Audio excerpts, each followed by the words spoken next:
Hello, good morning. In this video we will learn how to create dynamic x-axis in Power BI, allowing us to switch between different time perspectives. This means we can analyze data by year, quarter, month or date depending on what we need. This is especially useful for interactive dashboard without duplicating visuals.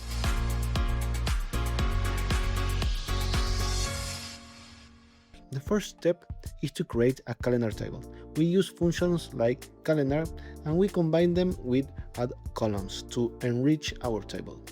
We define the date range using the minimum and maximum values from our main dataset. Next, we create grouping columns: year, quarter, month, and year, month. This will be used to dynamically control the x-axis. An important detail is both quarter and year month, for example, need a sorting column. For example, quarter is all these values and year this one. Then we use the sort by columns to ensure correct ordering in the visuals. Now let's go to create the field parameter. In the modeling, we include all the columns we create, that is year, quarter, month and date in our case. This parameter will allow us to dynamically switch to x-axis.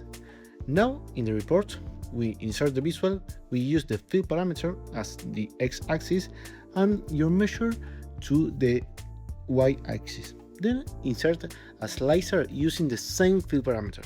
You can format it as a button, drop-down or list.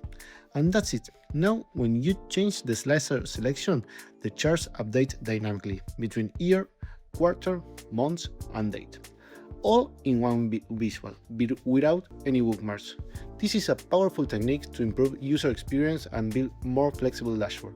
I hope you found it useful. Don't forget just to like and subscribe, and we will see you in the next video. Bye bye!